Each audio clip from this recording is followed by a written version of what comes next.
The screaming started at 2:17 a.m. Not a startled yelp, not a moan. A raw, animal scream, the kind that rips out of a man when something important goes terribly, impossibly wrong. I didn't move from the bed, just lay there, eyes open, listening.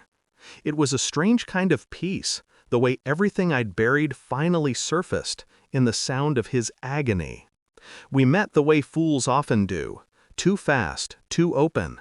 He had the smile of a man who'd been loved too easily by too many, but I was young enough to believe I was different, special.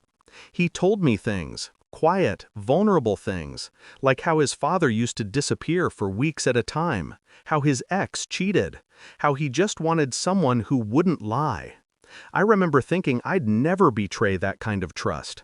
I didn't know then that was his trick, telling stories that made you feel like the safe one. Years passed. I gave him everything, my time, my loyalty, my body, my silence.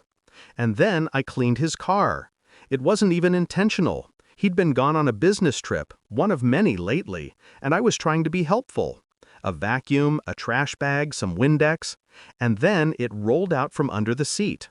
Small, innocent looking, a tube of lubricant, not the kind we ever used, not the brand, not the size, still warm from a recent pocket.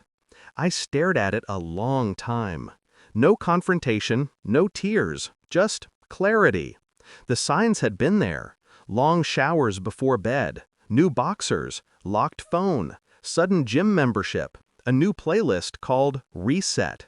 Reset. Cute.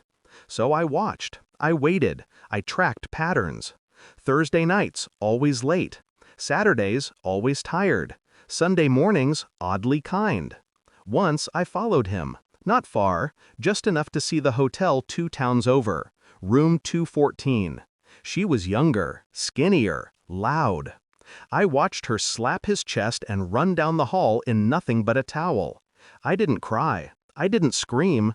I made a list. He kept the lubricant in the same spot every time, under the passenger seat. He never checked, just reached and grabbed. So I replaced it.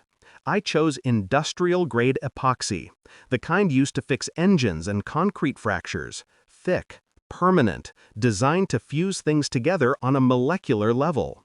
I cleaned the nozzle, cut the seal, relabeled the tube with his preferred brand sticker. Then I waited for another Thursday. The call came just after 3 a.m., not from him, from the hospital. Your husband had an incident. He's stable, but there were complications. I dressed slowly, took my time. When I arrived, they wouldn't let me see him immediately. Too much screaming, too many doctors. Eventually, one nurse, pale, stunned, told me the damage was extensive, that emergency surgery had been required, that they'd never seen anything like it. I asked if it was permanent. She just nodded. He couldn't look me in the eye when I finally saw him. Tubed, groggy, humiliated. "I don't know what happened," he whispered. I nodded, touched his hand. "Maybe it's stress," I said. "Maybe your body's telling you something." He blinked at me, searching, questioning. But I kept my face soft, gentle. Let him believe I still loved him. Let him wonder if maybe the betrayal had just imploded all on its own. He moved out weeks later. I gave him the house, the car, even the dog. I didn't care. He could have his new life, just not the parts of himself that made it function. Word spread fast. Men talk, especially when something goes terribly wrong with the thing they think defines them.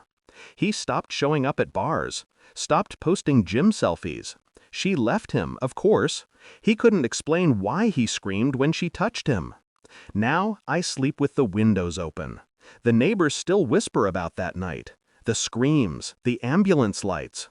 They'll never know why it happened, only that it did, and that I stayed, calm, quiet, unbothered. Because revenge isn't rage, it's precision, and justice doesn't shout, it whispers, under the passenger seat.